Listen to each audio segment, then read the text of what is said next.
시정보이 시작하겠습니다. 저는 진행자 이지혜 기자입니다. 처서가 지났는데도 좀 무더운 날씨는 이어지는 것 같습니다. 그래도 아침은 좀 선선하지 않나, 좀 기분 좋게 한 주를 또 마무리해야 할 그런 시점에 와 있습니다. 시장도 하나하나씩 중요한 이벤트를 해결해 가고 있습니다. 여러분도 중요한 경제 지표를 하나하나씩 소화해 가셔야겠죠? 자, 오늘 KB증권 박준우 연구원 연결해서 알아보도록 하겠습니다. 연구원님. 네, 안녕하십니까. KB증권 박준우입니다. 잭슨홀 미팅 저희가 라이브 방송을 통해서 전해드렸거든요. 연구원님은 어떻게 보셨는지요? 기본적으로 파월 의장의 발언은 완화적이었다는 평가가 지배적입니다. 저희도 그렇게 생각을 하고 있는데 그렇게 보는 이유가 중요할 겁니다. 사실 이번 심포지엄 이전까지 연준 위원들의 스탠스를 보면 기준금리 인하 시그널을 조금씩 내비치긴 했지만 기준금리 인하 속도에 대해서는 대체로 점진적인 인하 속도를 제시를 해왔습니다. 그렇기 때문에 시장 참여자들은 연준의 의도 자체는 25bp씩 인하를 하는 것이 아닐까 이렇게 생각을 했었는데 이번 연설을 좀 돌이켜보면 파월 의장의 발언이 조금 바뀌었습니다. 그러니까 점진적으로 조정하겠다라는 표현보다는 노동시장이 추가적으로 둔화되게 되면 적극적으로 대응하겠다라는 뉘앙스가 훨씬 더 강해졌거든요. 대표적인 연설의 표현 중에 하나가 강한 노동시장을 지원하기 위해서 우리는 할 수 있는 모든 것을 실행하겠다라고 발표를 했습니다. 이 말은 만약에 노동시장이 추가적으로 둔화가 되면 우리는 B컵 가능성을 열어둬야 된다. 25bp 인하와 50bp 인하 가능성을 모두 다 열어놨다라고 판단을 해야 될 것 같고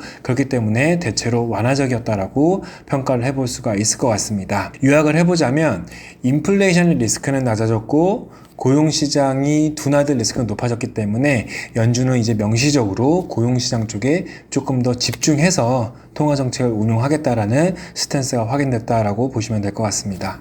이제는 고용지표의 중요성이 더 커졌다라고 볼 수 있는데 어떻게 보셨습니까?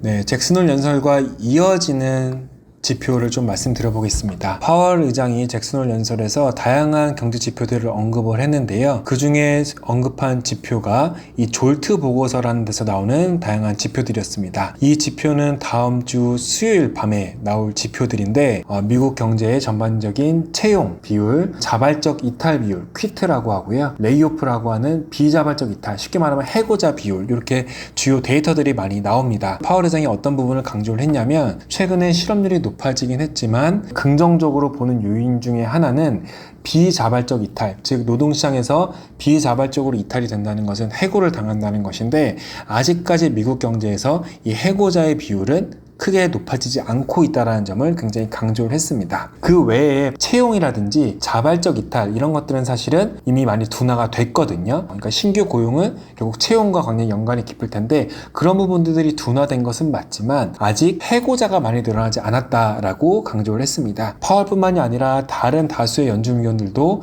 이 해고자가 늘어나지 않았다는 점을 근거로 아직까지 미국 경제가 큰 위기에 처한 것은 아니다 이렇게 평가를 하고 있는 상황입니다. 그렇기 때문에 앞으로 고용 데이터 중에서는 특히 해고자가 얼마나 늘어나는지를 굉장히 주목을 해야 될 것 같습니다. 다음 주에는 이 졸트 보고서와 금요일 날은 비노후 고용자 수가 포함된 여러 가지 실업자라든지 일반적인 월간 고용 보고서가 발표가 되는데 우선 졸트에서 말씀을 드려보자면 레이오프라고 하는 해고자 수가 늘어나는지 안 늘어나는지를 굉장히 주목을 해야 될 것 같습니다. 6월 지표까지만 놓고 본다라고 하면 0.9%로 팬데믹 이전 수준을 계속 하회하고 있는 상황인데 이 부분이 머리를 들고 일어서는지 이 부분이 사실은 9월 FOMC에서 연준이 어떠한 결정을 할지에 굉장히 중요한 영향을 미칠 것으로 보고 있습니다. 당연히 그 다음 발표될 월간 고용보고서, 즉 비노후 고용자 수, 실업자 수 이런 것도 모두 중요하겠지만 그거에 앞서서 다음 주 수요일 날 발표되는 졸트 보고서에서 이 레이오프라는 데이터에 조금 주목을 해보시면 좋을 것 같습니다. 네, 30일입니다. 고지인데 PC 물가 지표가 발표가 되거든요. 어떻게 예상하시는지 분석이 궁금합니다. 이번 주에는 금요일날 PC 데이터가 발표가 됩니다. Personal Consumption Expenditure, 그러니까 개인 소비 지출이라고 저희가 번역을 해볼 수 있을 텐데 연준의 목표치인 PC 인플레이션도 결국 소비자들이 소비하는 항목의 인플레이션을 얘기하는 거라서 이 PC 보고서에서는 PC 인플레이션도 나오고 사람들이 얼마나 많이 소비를 했는지 얼마나 많이 소득을 벌어들였는지, 그리고 저축을 얼마나 많이 했는지, 가계 재정 상황에 대한 데이터들이 전반적으로 다 나온다, 이렇게 보시면 됩니다. 우선 PC 인플레이션의 경우에는 큰 이슈가 안 될 것 같습니다. 이미 인플레이션이 연준 목표치에 근접했기 때문에 인플레이션보다는 미국 가계의 소비가 얼마나 꺾이는지 아니면 반등하는지, 이 소비 데이터가 굉장히 중요할 것 같습니다.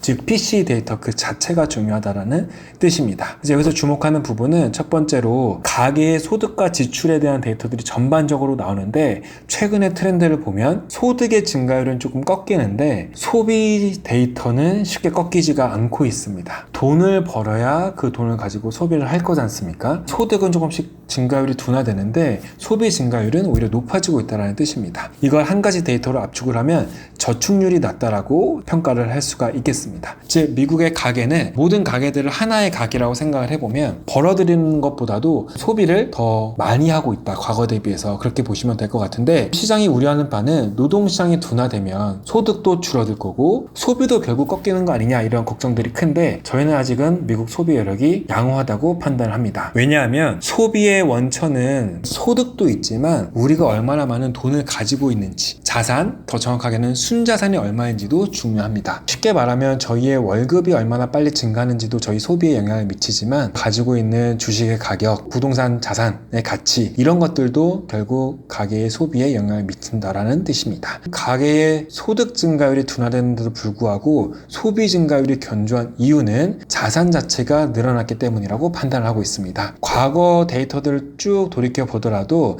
일반적으로 가계의 순자산 비율이 높으면 높을수록, 자산이나 부동산 가치가 본인의 소득 대비 높으면 높을수록 가계는 소득을 저축을 하기보다는 소비를 더 많이 한다라는 거거든요. 그러니까 지금 딱 미국 경제 상황이 그러합니다. 소득이 조금씩 둔화되고 있긴 하지만 여전히 소비가 견조한데 그만큼 저축은 덜 하고 있다는 거죠. 부정적인 면도 분명히 있겠지만 단기적으로는 소비를 더 많이 할 수 있는 다른 재반 환경이 갖춰졌기 때문이라고 판단을 하고 있고, 그 이유는 결국 부동산 가격과 주식 가격이 미국 경제에서 큰 재정 상황의 지탱 요인으로 작용을 하고 있기 때문에 그렇습니다. 이번 주에 미국 부동산 가격 데이터가 한 번 더 업데이트가 됐는데요. 미국 부동산 가격은 2022년도 하반기에 조금 꺾이고 2023년도 초부터 꾸준히 월간으로 계속 상승을 하고 있습니다. 한국의 경우에는 올해 연초부터 이제 부동산 가격이 조금씩 오르기 시작했는데, 미국의 경우에는 이미 1년 전부터 부동산 가격이 계속 이미 다 회복을 했고 전고점을 뚫었고요. 주식도 최근에 약간의 조정이 있긴 했지만 빠르게 회복을 했고